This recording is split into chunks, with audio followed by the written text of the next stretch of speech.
Assalamualaikum warahmatullahi wabarakatuh. Waalaikumsalam warahmatullahi wabarakatuh. Bismillahirrahmanirrahim. Ta'ala bisifati Rasulillah syaurillah lana wa lahum al-Fatihah.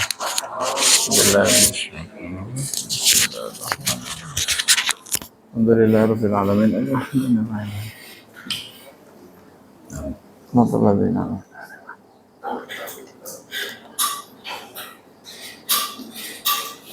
Monggo dibaca bareng-bareng ayat udah juz 2 ya ini ya. 142 sama 143. Dua ayat.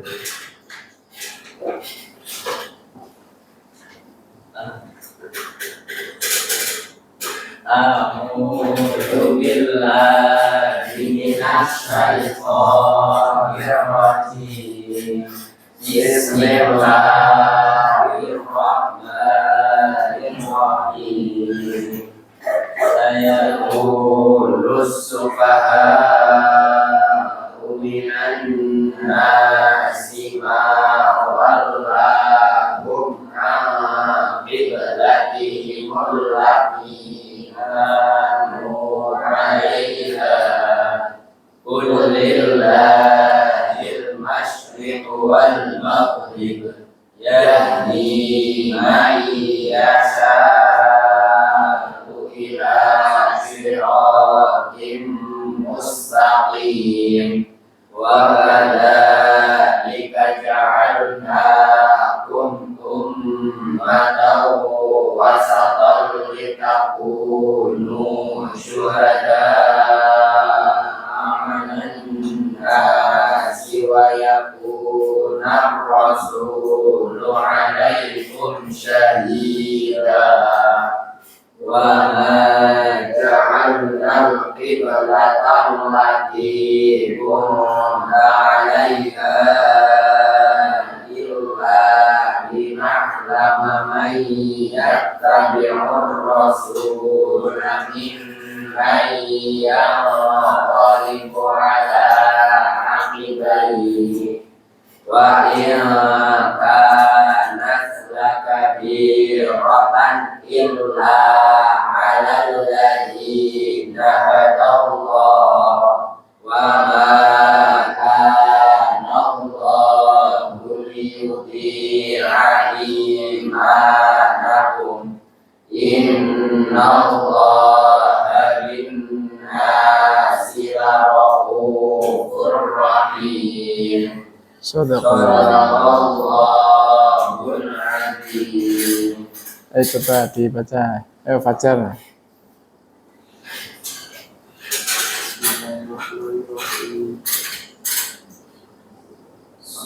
Saya dulu bakal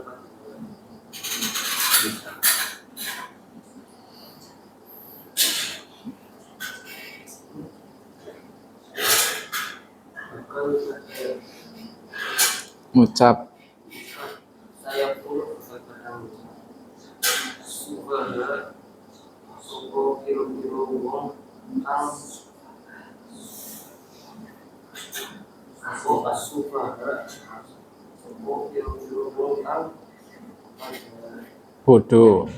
bodoh Podo bodoh-bodoh.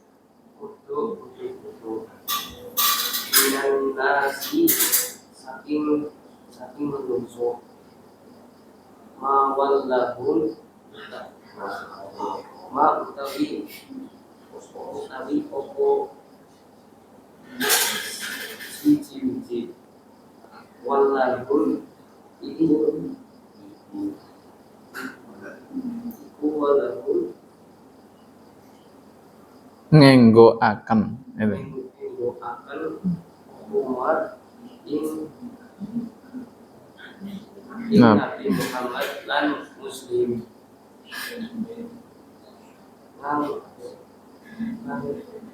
al-Qiblatihim saking kiblate Bani Muhammad Nabi Muhammad saking kiblate Nabi Muhammad lan muslim allati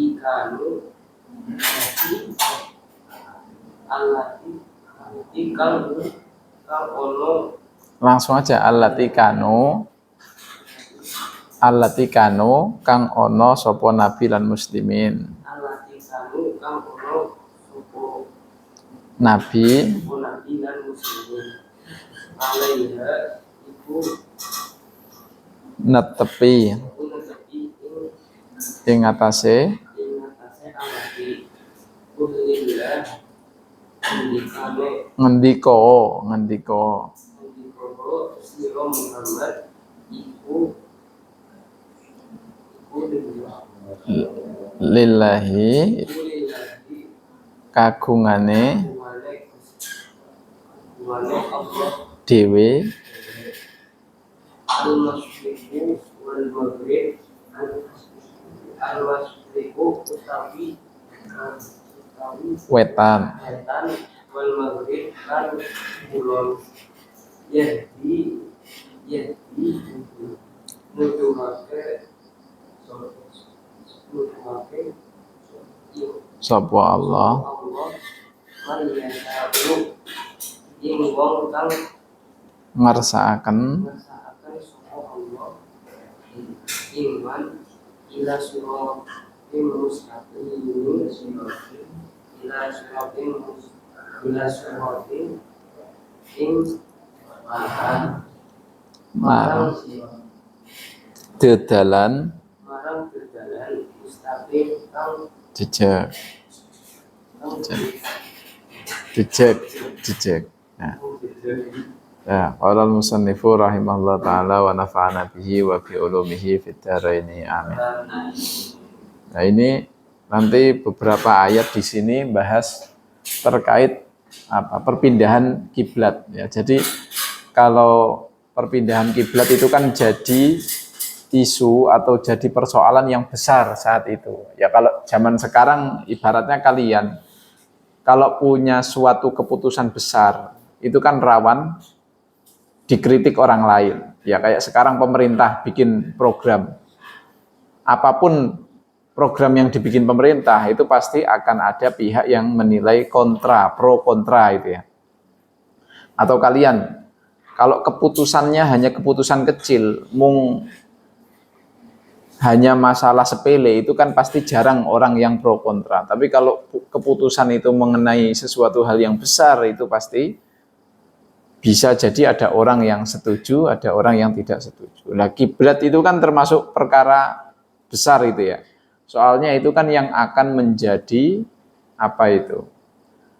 pusat peribadahan, ya pusat arah ibadah. Ibaratnya kita sekarang dimanapun kita berada itu kan sholat ngadepe kiblat itu ya. Maka itu juga termasuk sesuatu hal yang besar. Nah, Kanjeng Nabi dulu ketika Islam datang, ya memang dari dulu ya. Dari dulu itu sebenarnya nabi-nabi terdahulu itu memang kiblatnya itu ke Ka'bah gitu ya. Memang ada di masa-masa Nabi Bani Israel itu kiblat itu diganti arahnya ke Baitul Maqdis. Tapi sebenarnya tetap yang namanya Ka'bah itu tetap jadi kiblat utama itu ya. Atau kiblat tertua. Baitul Maqdis itu sebenarnya hanya kiblat baru-baru gitu ya. Bukan lebih tua dari Ka'bah. Lah Nabi ketika hijrah ke Madinah yang dulunya awalnya menghadap Ka'bah itu dipindah sama Allah untuk menghadap Baitul Maqdis kurang lebih selama 1,5 tahun gitu ya. Nah ketika tahun kedua Hijriah itu ya sudah lewat 1,5 tahun atau 18 bulan kurang lebih itu Allah memerintah lagi untuk kembali ke Ka'bah. Nah masalahnya gini, orang Yahudi Madinah itu kan rata-rata wong pinter-pinter. Sedangkan selain orang Yahudi, ya memang ada umat Islam itu yang pinter, tapi ya mayoritas itu orang-orang pinternya Madinah itu ya dikuasai wong Yahudi atau orang-orang yang berada di posisi pemerintahan, di posisi-posisi strategis itu rata-rata orang Yahudi. Ibaratnya kamu punya pendapat yang benar, tapi kok ditentang oleh banyak profesor, apalagi ditentang oleh presiden, apalagi ditentang oleh banyak bupati dan gubernur. Mesti orang melihatnya bukan pendapat kamu yang benar, tapi melihat wah ini yang nggak setuju kok orang-orang besar semua, orang-orang pintar semua. Akhirnya orang bisa termakan omongan orang lain meskipun itu salah. Ya kadang kita bisa jadi itu terpengaruh orang lain, itu karena kita melihat figurnya, bukan melihat itu pandangan yang benar atau salah. Ya kayak kalian kalau FOMO itu ya, kena tren TikTok, itu bisa jadi trennya itu nggak ada manfaatnya sama sekali, tapi loh kok semua orang ganteng kok pakai ini, aku tak melu lah, jangan-jangan ketut ganteng gitu ya.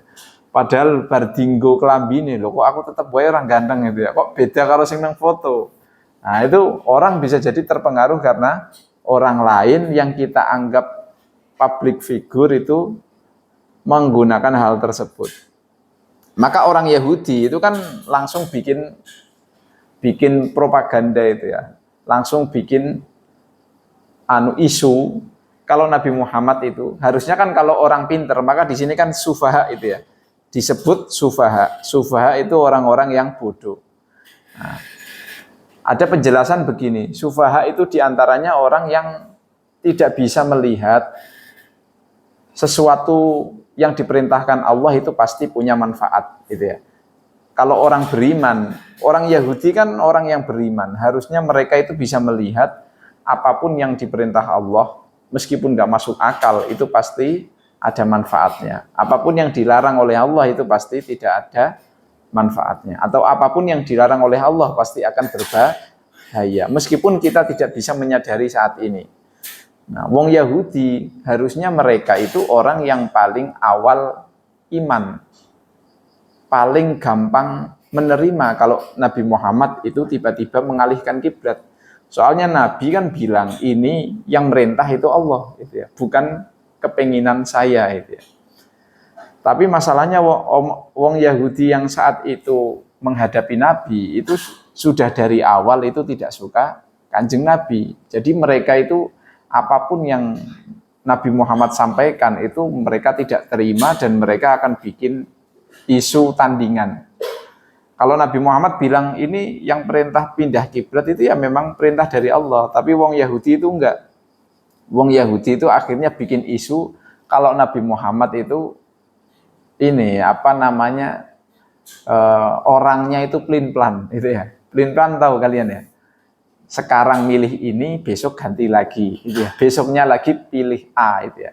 Kan bagi orang Yahudi, isu yang disebarkan itu loh Nabi Muhammad ketika di Mekah madepe Ka'bah, tekan Madinah madep Baitul Maqdis, siki malah madep maning madep Ka'bah. Lah itu sikap perubahan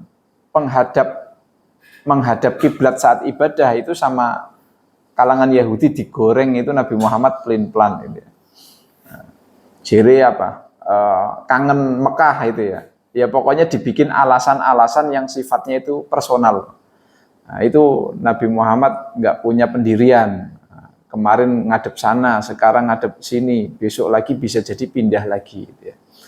Nah, mereka juga berargumen, wah Nabi Muhammad pasti ini nggak suka dengan kiblat kita. Kiblat kita itu kan ya dari dulu banyak Nabi yang ngiblat ke Baitul Maqdis. Tapi dia tidak suka, akhirnya pilih menghadap lagi ke Ka'bah. Lagian Ka'bah itu kan kampungnya, aslinya sana itu ya. Mungkin bisa jadi itu kangen kampung itu ya, kangen desone akhirnya kiblatnya dipindah. Ya intinya bikin isu yang enggak itu ya. Nah, cuma kabar ini, ayat ini itu turun sebelum orang Yahudi itu mengutarakan unek-uneknya. Ibaratnya gini, kalau kita lihat program yang sekarang lagi rame itu kan MBG itu ya. Sekarang kan sudah banyak kritiknya itu ya, sudah banyak orang yang menentang wajire akeh sing keracunan atau apa itu ya. Yang namanya kritik itu kan datang setelah program berjalan gitu ya.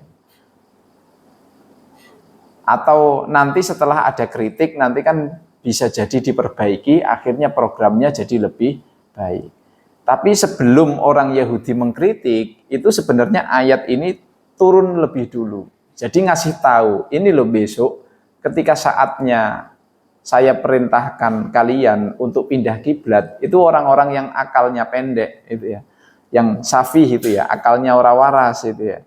itu mereka akan mengatakan, nah, ma wallahum an qiblatihimul lati kanu 'alaiha. Ya, jadi sebelum Nabi dapat perintah untuk memindahkan kiblat, itu sudah dikasih bocoran bahwa ada banyak nanti kalangan-kalangan yang akan mempertanyakan atau meragukan atau bahkan bikin isu tandingan terkait perpindahan kiblat. Ya, kalau yang namanya Nabi itu kan tidak mungkin memutuskan keputusan sendiri, pasti berdasarkan wahyu itu ya. Apapun yang disampaikan Nabi itu berdasarkan wahyu. Maka ada yang wahyu secara langsung namanya Quran, ada yang wahyu secara tidak langsung namanya hadis itu ya. Tapi keduanya sama-sama wahyu itu. Nah, maka apa itu? Mereka ayat ini itu sekaligus apa? Mukjizat itu ya. Mukjizat itu ya belum terjadi, tapi ayat ini sudah mengabarkan sesuatu yang akan terjadi di masa datang. Gitu ya. Kalau kita kan nggak bisa, kita kan bisanya hanya memprediksi. Oh, ini nanti kemungkinan program ini akan dikritik karena ada kelemahan di sini.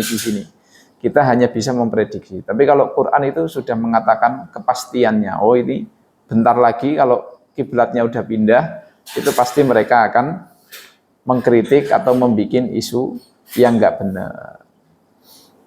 Nah, kul lillah itu ya, kul lillahil masyriq wal maghrib. Nah, itu Nabi Muhammad disuruh menjawab tudingan-tudingan yang nggak benar dengan lillahil masyriq wal maghrib. Yo karpe Gusti Allah itu ya, ibaratnya semua arah, kemanapun arah kita beribadah itu ya semuanya atas perintah Allah. Ya. Maka kalau dalam sholat kita itu kan ada momen kita wajib menghadap Ka'bah itu ya. Kalau kita sholat di depan Ka'bah maka wajib menghadap Ka'bah. Tapi ada momen kita tidak harus menghadap Ka'bah, tapi menghadap arah Masjidil Haram itu ya. Jadi kita itu sekarang itu sholatnya orang mesti kudu tepat madhep Ka'bah. Sing penting madhep Mekah itu ya. Jadi semakin jauh nanti semakin ada ruangnya itu diperluas. Oh, kalau kita di luar Masjidil Haram maka yang diperintahkan itu menghadap arah Masjidil Haram. Misalnya kalian nanti umroh atau haji, nanti kalian kok nggak bisa sholat di dalam masjid, itu nanti kamu hadapnya ke masjid itu ya. Bisa jadi kamu ora pas garis lurus ke arah Ka'bah, tapi yang penting kamu asal garis lurusnya itu ke arah masjid itu ya. Sedangkan kita yang di luar Saudi Arabia itu, atau di luar kota Mekah itu bisa saja kita itu orang tepat Ka'bah, tapi bisa searah dengan kota Mekah itu ya. Itu juga bisa itu. Atau bahkan ada momen tertentu kita tidak diwajibkan menghadap kiblat itu ya. Misalnya kalau di kendaraan. Kalau di kendaraan kan kalian bisa sholat di kendaraan itu ya. Yang namanya sholat di kendaraan itu kan ada keringanan bisa tidak menghadap kiblat gitu ya. Nah, meskipun ulama ada yang membatasi, ini bolehnya cuma sholat sunnah kalau yang tidak menghadap kiblat. Misalnya kamu di kereta atau di mobil gitu ya. Nah, itu yang boleh tidak menghadap kiblat itu hanya sholat sunnah. Meskipun ada pendapat lain yang bilang sholat senganu ya oleh itu ya, tapi kita mengambilnya yang tidak boleh. Maka ada nanti sholat lihurmatil waktu itu ya. Nanti kudu dikodok lagi. Nah, itu kulillahil masyriq wal maghrib. Gusti Allah memerintah ngendi wae, asal itu sudah diperintah Allah ya. Itu kersane Gusti Allah itu ya. Kita manusia mung melu. Maka di sini ditutup yahdi may yasha'u ila siratim mustaqim. Ya, sing jenenge Gusti Allah itu ya berhak memberikan hidayah kepada siapapun yang beliau kehendaki. Cuma di ayat lain itu ada yahdi bihillahu manit taba'a ridwanahu. Ya, bisa jadi kan kita nganggepe wah berarti ada orang yang apa? Nek ora dikehendaki karo Gusti Allah ya berarti wonge ora oleh hidayah itu ya. Akhirnya kita kalau maksiat nyalahke Gusti Allah. Kan saya sudah kadung ditakdir maksiat itu ya. Akhirnya di ayat lain itu ngasih tahu yahdi bihillahu manit taba'a ridwanahu. Wong sing oleh hidayah itu ya orang yang mengikuti aturan-aturannya Gusti Allah. Ya, kita diberi ibaratnya semua orang kalau mau berpikir itu ya, itu pasti bisa menimbang itu ya, menimbang bahwa oh yang namanya kita jadi makhluk itu harusnya kan ikut aturannya Sang Pencipta, Sang Kholik gitu ya.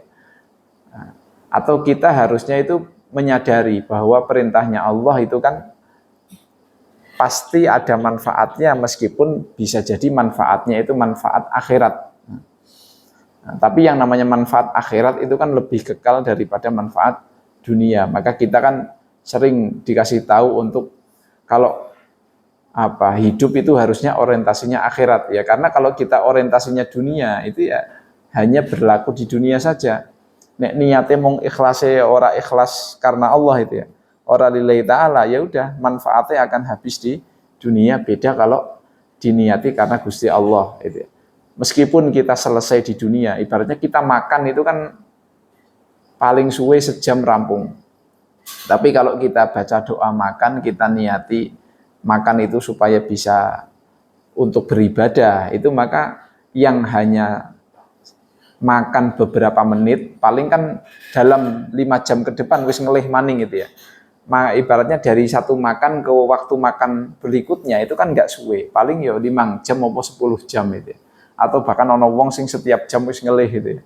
Maka nilai manfaatnya paling cuma 1 jam 2 jam bagi orang yang hanya melihat makan hanya untuk mengisi perut gitu ya. Tapi kalau orang itu meniati untuk ibadah itu, maka nilai makan itu tidak hanya 1 jam 2 jam, tapi bisa bernilai ibadah yang pahalanya itu selamanya. Itu maka orang yang tidak bisa memahami perintah Allah, yang diperintahkan Allah itu pasti punya manfaat, itu maka dikatakan apa? Safi tadi ya, orang yang akalnya tidak jalan atau bodoh. Nah, maka ayat kedua ini masih melanjutkan ini ya, wa kadzalika lan kaya mengkono-mengkono ja'alna dadiake. Ya kadang kalau ada a di depan itu bisa jadi nggak dibaca ya kalau bahasa Jawa ya. Harusnya kan di sini kalau kalian baca biasa dadiake, dadekaken itu ya, tapi dadi a-nya nggak dibaca itu ya. Dadekaken sapa ingsun kum ing sira kabeh ummatan ing dadi golongan wasata kang tengah-tengah. Ada yang mengartikan umat wasat, umat tengah-tengah itu maksudnya ajaran Islam itu sifatnya itu moderat. Moderat itu tidak ekstrim kanan atau ekstrim kiri. Ada yang mengatakan ibaratnya agama Yahudi dan Nasrani itu kan ada yang terlalu materialis. Ya, agama Yahudi itu kan terlalu materialis, sedangkan agama Nasrani itu terlalu spiritual. Gitu ya. Maka kiai wong Kristen itu ibaratnya Katolik orang bojo itu ya. Ibaratnya yang paling ideal untuk menjadi seorang agamawan di Nasrani itu kan ora bojo. Sedangkan di Islam itu ya bojo yo tidak menghalangi kita untuk mendapatkan tingkat spiritual yang tinggi gitu ya. Nyatanya kiai malah bojone akeh gitu ya. Sing kiai sing bojone akeh tapi kiai sing bojone siji itu pun tidak menghalangi untuk nilai ibadahnya tinggi meskipun duwe bojo. Malah bojo itu sebagai bentuk ibadah itu ya. Ada orang mungkin bisa jadi wali karena sabar terhadap istri. Jadi kan kayak gitu ya. Nah, maka kudunya golek bojo sing galak itu ya. Jadi setiap hari ibadah itu ya. Diamuk sabar diamuk bojo itu ya. Nah, itu wasata itu secara umum artinya kayak gitu ya, tengah-tengah itu ya, tidak ekstrim kanan, tidak ekstrim kiri. Maka kalau dilihat itu aturan Islam itu ya mau dikatakan berat ya nyatanya nggak berat, dikatakan ringan ya tergantung itu ya. Kita bisa jadikan ada istilah di fikih itu kan ada istilah azimah, ada rukhsah itu ya. Ada hukum yang sifatnya kalau kita dalam keadaan normal ya harus dilaksanakan sesuai aturan dasarnya. Kalau sholat ya harus berdiri, sholat ya harus 5 waktu. Tapi ketika kalian ada kondisi tertentu, itu sholat yang awalnya 5 waktu bisa jadi 3 waktu gitu ya. Soalnya ada jamak itu ya. Subuh, zuhur, asar digabung, isya, maghrib digabung. Yang awalnya 5 waktu jadi 3 waktu. Atau ada kalanya rakaat itu harusnya ya 4. Tapi ketika dalam kondisi tertentu, dalam perjalanan yang sudah melewati batas tertentu, nanti boleh sholatnya jadi 2 rakaat. Jadi kalau Islam itu moderasi di sini bisa aturannya itu menyesuaikan kondisi berat tidaknya seseorang dalam menjalankan perintah. Itu. Orang kok lagi Ramadan sakit, itu harusnya kan puasa, tapi ya bisa jadi puasanya itu boleh dibatalkan karena memang lagi sakit. Jadi siang-siang itu kalian kalau sakit, apalagi sakitnya parah itu ya, mungkin muntabir itu ya, dilalah baru jam 9 pagi wis bolak-balik ngising ping 10 itu ya. Engko nek ora mangan malah semaput, ya wis mangkat nasi padang itu ya. Mangkat ke warung Padang. Itu adik saya pernah kayak gitu. Jadi jam 10 itu muntabir wis bolak-balik kamar mandi. Barang mangkat ke warung Padang, jebule tekan warung Padang, lo ketemu bapak-bapak akeh pol itu. Jadi di warung Padang itu banyak bapak-bapak lagi makan itu. Dikira dhewean sing tuku, jebul nang kono akeh kancane itu. Nah, kalau apa tadi ya? Kalau moderat itu kan kayak gitu. Kalau ada sesuatu yang memang memberatkan itu bisa aturannya itu lebih ringan. Atau kalian nanti kalau misalnya menikah itu ya, itu idealnya kan mahar ya nilainya jangan sedikit itu ya. Idealnya mahar itu ya yang banyak itu ya. Tapi kalau kalian memang sudah fakir miskin itu ya, orang ono mahar maning, orang ono duit maning itu ya. Maka ada hadis itu kan walau min khotami hadidin itu ya. Ada yang pakai cincin yang dibikin dari kawat. Kawat kan regane murah itu ya, 500 perak ya oleh itu ya. Itu kalau wis kere banget itu ya. Atau malah ada yang itu ya, maharnya pakai bacaan Quran, tapi itu nggak boleh kalau punya duit itu ya. Itu kan orang itu memang nggak punya duit, yang dia miliki satu-satunya hal yang berharga yang dia miliki adalah skill membaca Quran itu ya. Nah, dan nanti skill membaca Quran itu bisa dijadikan alat untuk mencari rezeki ya, untuk ngajar itu ya. Jadi guru Quran itu ya. Nah, jadi jangan ikut-ikutan yang di sosial media katanya maharnya hafalan Quran tanpa uang gitu ya. Yo ora oleh itu ya, kudu mahar ya idealnya kan sesuatu yang nilainya material itu ya. Bahwa nanti ditambahin yang lain hafalan Quran itu ya bagus gitu ya. Terus apalagi yang umat Nabi Muhammad itu mempunyai keistimewaan itu, litakunu syuhada 'alan nas, supaya ana sira kabeh syuhada iku dadi saksi 'alan nas ing atase menungso. Nah itu apa namanya? Oh ini masih lanjut ya. Wa yakuna rasulan, supaya ana ar-rasulu sapa utusan alaikum ing atase sira kabeh syahidan iku dadi saksi. Ya ibaratnya apa ya? Bagi non muslim itu ya, bagi non muslim itu kan mereka mungkin menganggap bahwasanya nabi atau bahkan sampai sekarang itu ya, di kalangan Nasrani, di kalangan Yahudi itu kan masih mempercayai bahwa mereka itu masih menunggu nabi terakhir gitu ya, masih menunggu Mesias itu loh, penyelamat dunia itu ya. Ibaratnya mereka itu dari dulu masih menunggu siapa utusan nabi utusan Allah yang paling akhir. Padahal harusnya mereka itu sudah tahu kalau nenek moyang mereka itu sudah iman. Ya nyatanya dari dulu kan sudah ada kalangan Nasrani yang beriman. Kalangan Yahudi juga ada yang beriman bahwa utusan yang paling terakhir itu ya namanya Nabi Muhammad yang menutup risalah atau kitab-kitab terdahulu. Nah kita nanti kalau besok di akhirat, kok ada orang ngakunya loh, saya belum dapat info, kenapa kok kamu tidak iman itu ya? Nanti alasannya saya tidak dapat info itu ya, ketinggalan kabar dari WhatsApp group mungkin kayak gitu ya.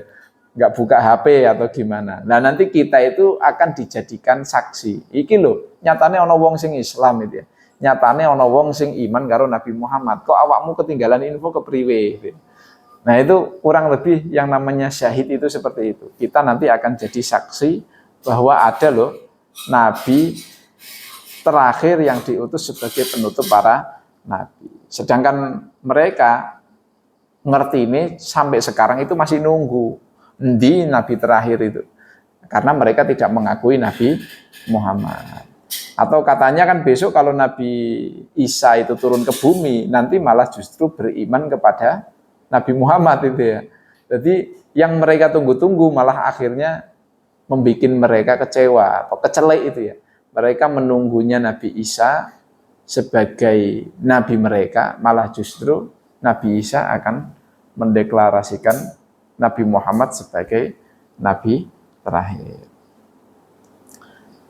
Nah, terus di sini selanjutnya itu kembali ke kiblat tadi ya.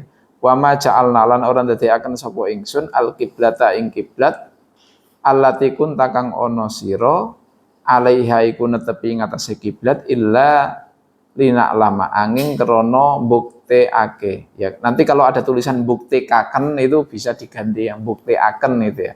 Membuktikan. Mungkin tulisan dulu itu bisa kurang familiar bagi kalian itu.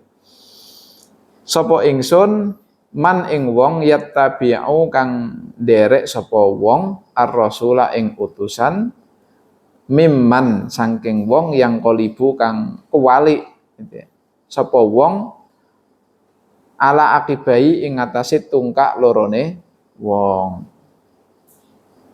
Wa ing kanat lan setune kelakuan wa in lan setune kelakuan kanat iku ana apa mengkono-mengkono madhep lakabiratan iku yekti abot illa alal ladina kejaba ing atase wong akeh hadallah kang paring pituduh sapa Allah ing alladzi. Ya jadi apa tadi ya? Orang-orang jadi isu perpindahan kiblat itu kan menurut beberapa mufasir itu katanya ini menjadi isu yang akhirnya banyak, yang paling banyak itu ya, yang paling banyak membuat orang itu jadi murtad, yaitu terutama orang-orang yang imannya lemah itu ya. Makanya kalau kita itu kurang informasi, itu kan bisa jadi tergiring oleh opini orang lain itu ya. Kalian kok tidak tahu fashion itu ya, pasti kamu akan mudah terombang-ambing oleh influencer itu ya. Katanya ini keren.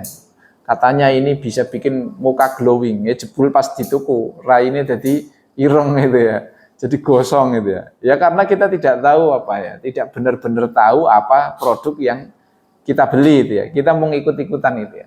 Itu kan kita kan rawan tadi ya, rawan ke arah apa? Rawan terbawa orang lain ke arah yang salah kalau kita tidak punya informasi yang akurat atau informasi yang dari sumber terpercaya itu ya. Maka orang-orang yang imannya lemah, yang dulu dia cuma ikut-ikutan aja, atau bisa jadi dia mudah terpengaruh oleh pendapat orang lain, maka ya bisa keluar dari Islam itu ya. Bisa terbawa isu yang dihembuskan oleh tokoh-tokoh intelektual yang tidak suka kepada Nabi Muhammad saat itu. Nah ini kan illa lina lama. Jadi perintah yang diperintahkan oleh Allah terkait perpindahan kiblat salah satunya ya tujuannya untuk mengetes keimanan itu ya.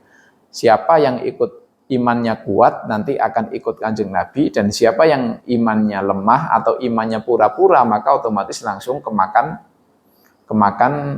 isu yang dihembuskan oleh kalangan Yahudi. Akhirnya malah justru yang qolibu ala aqibai. Akhirnya mereka malah murtad gitu ya.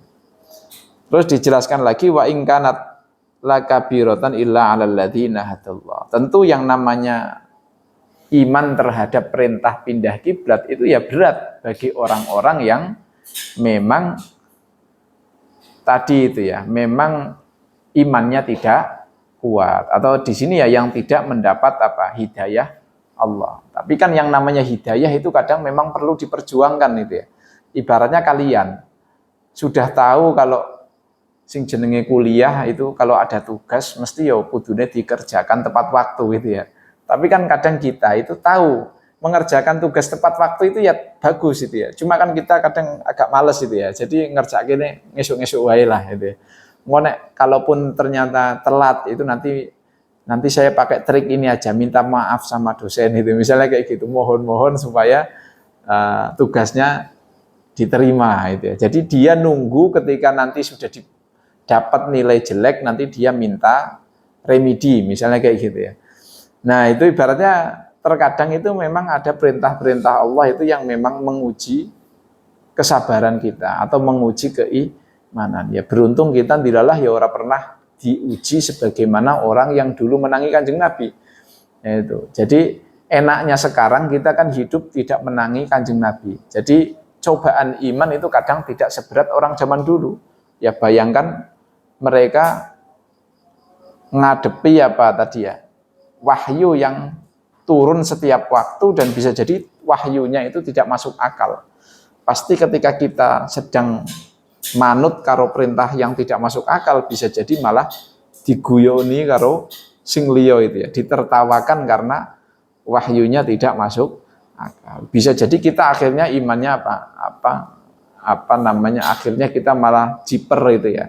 Akhirnya kita takut ditertawakan, malah justru berpaling, terus aku tak melu, orang melu wae lah. Nah, itu jadi berat bagi orang-orang yang memang imannya tidak kuat. Ya mungkin kita sekarang, kalian itu kan untuk sekarang cobaan terberat itu kan tadi ya, ngaji di saat yang lain nggak ngaji gitu ya.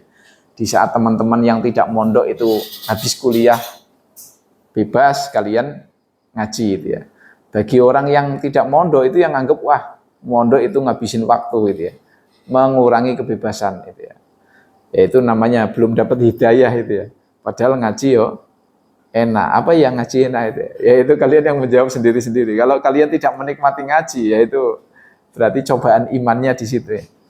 Atau bagi orang-orang yang bilang pacaran itu enak, nah, ya berarti kalian kok lagi fase tertarik untuk pacaran, ya itu cobaan imanmu di situ itu ya. Meh melu jere wong apa meh melu jere Gusti Allah itu ya. Kono pacaran itu ya. Misalnya kayak gitu. Atau misalnya pas sholat subuh itu ya, dilalah udan banter angine adem itu ya. Akal kita kalau ditanya tentu akan jawab wis mending turu wae kepenak selimutan sing kenceng gitu ya. Ya, tapi kan itu akan berat sholat subuh kecuali kalau memang kita itu benar-benar memahami perintah Allah itu pasti lebih baik daripada kenyamanan diri kita. Nah, terus bagian yang kedua ini ya, wa ma kanallah lan ora ana sapa Allah liudhi'a ikun dra apa menyia-nyiakan itu ya. Drapon nyia agak susah itu. Liudhi'a ikun menyia-nyiakan sapa Allah imanakum ing iman sira kabeh. Nah, orang Yahudi juga bikin isu kedua itu ya. Yang pertama kan tadi kan Kanjeng Nabi itu jere pelin-pelan itu ya. Tidak punya pendirian yang jejak gitu ya, karena kiblatnya pindah itu. Terus yang kedua itu bikin isu lagi itu loh, kalau kiblat yang benar itu ya, kamu kan bilangnya kiblat yang asli itu Ka'bah itu ya. Berarti kalau kiblat yang aslimu itu Ka'bah dan kemarin 1,5 tahun itu kan sempat ngadep Baitul Maqdis dan sekarang ngadep Ka'bah lagi, berarti orang-orang yang sudah terlanjur beribadah kemarin madhep Baitul Maqdis berarti kan ibadahnya sia-sia. Nah, itu mereka bikin isu seperti itu. Nah, itu maka di sini dijelaskan Allah itu tidak menyia-nyiakan keimanan kamu. Itu maksudnya apa? Loh, kemarin kamu madhep Baitul Maqdis itu bukan karena kiblat Baitul Maqdis itu salah, bukan. Tapi karena Allah di fase tertentu 1,5 tahun itu memang memerintah kalian untuk madhep Baitul Maqdis. Ya berarti sholatmu ya ditompo karo Gusti Allah. Sholatmu tidak sia-sia. Itu orang yang tidak suka Islam itu pasti bikin isu yang aneh-aneh. Yang tujuannya itu biar orang Islam itu ragu akan perintah Allah itu ya. Itu maka di sini dijawab Allah itu tidak akan menyia-nyiakan keimanan atau sholat yang kemarin itu madhep Baitul Maqdis. Innallaha binnasi laraufur rahim. Setuhune Allah binnasi kelawan menungso laraufun yakti iku agung welase, rahimun tur agung asih. Nah itu apa ini? Allah menutup perintah ini dengan pernyataan ini ya. Nah ini kan kalau ada kata innallah itu, kalau ada inna itu kan biasanya terkait apa? Allah itu tersinggung, ada yang mengistilahkan seperti itu.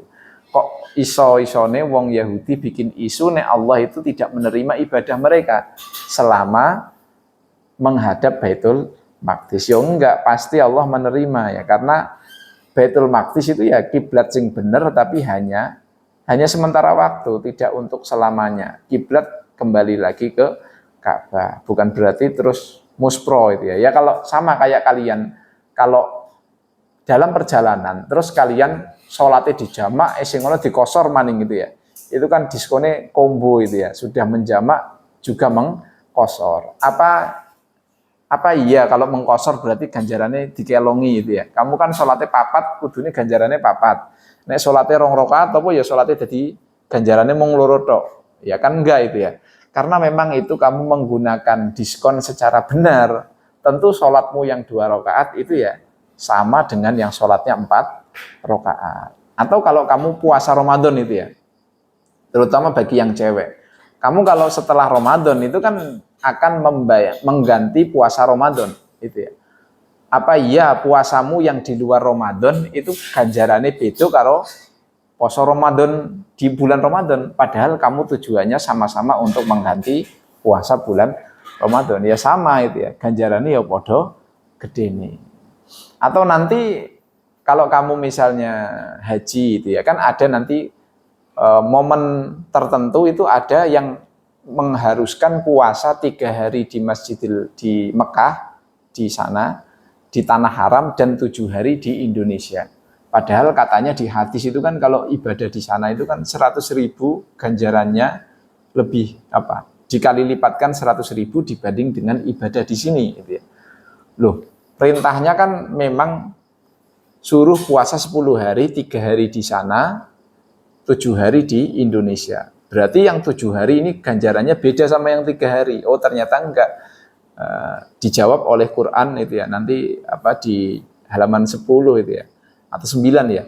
Tilka asyaratun kamilah. Yo 7 ini ya sama dengan 3 itu ya. Ganjarannya podo gede nih. Nah itu kurang lebih apa terkait maha kasihnya Allah terhadap kita itu ya. Ada ibadah yang dikorting itu ya, tapi ganjarannya itu podo karo ibadah aslinya itu ya.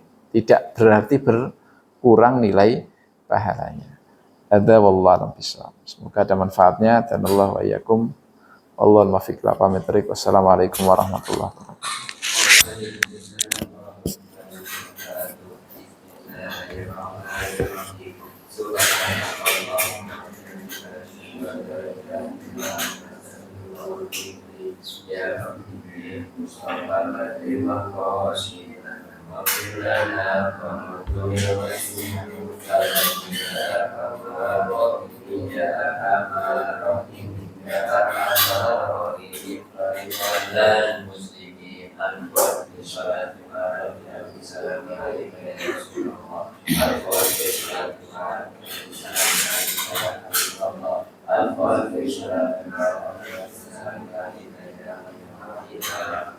Assalamualaikum warahmatullahi wabarakatuh.